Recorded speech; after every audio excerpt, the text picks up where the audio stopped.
Before the hush, a question lingered. What do walls say when people fall silent? Follow the marks.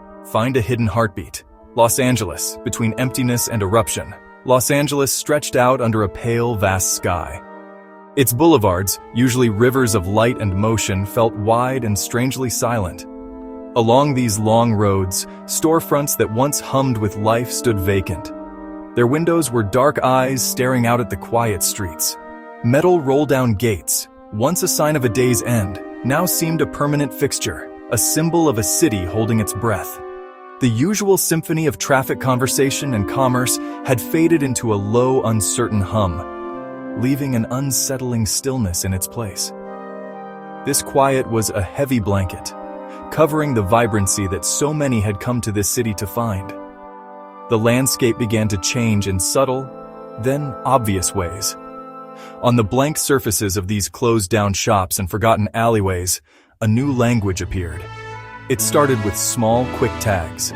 A scrawled name, a symbol, a declaration of existence. These marks multiplied, spreading across brick walls. The roots of this transformation ran deep, weaving together economic hardship and a global crisis. Long before the pandemic, the city was grappling with immense pressures.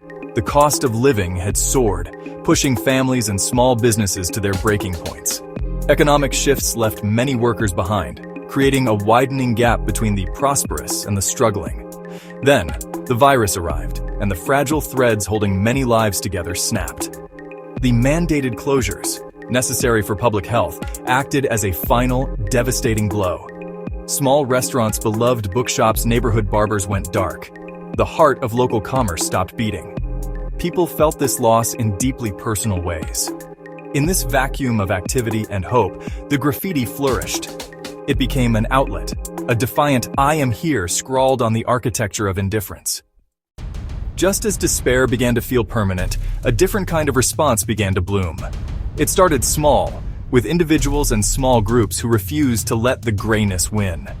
Community leaders, longtime residents, artists looked at the same tagged walls and saw not an end, but a beginning.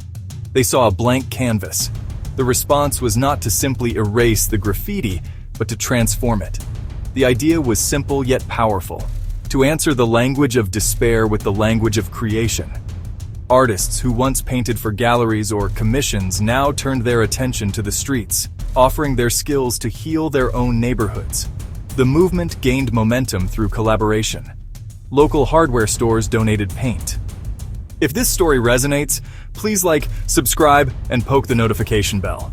Neighborhood associations organized weekend cleanup days, where volunteers of all ages arrived with rollers, brushes, and a shared purpose. They scraped away old tags and primed the walls, preparing them for something new.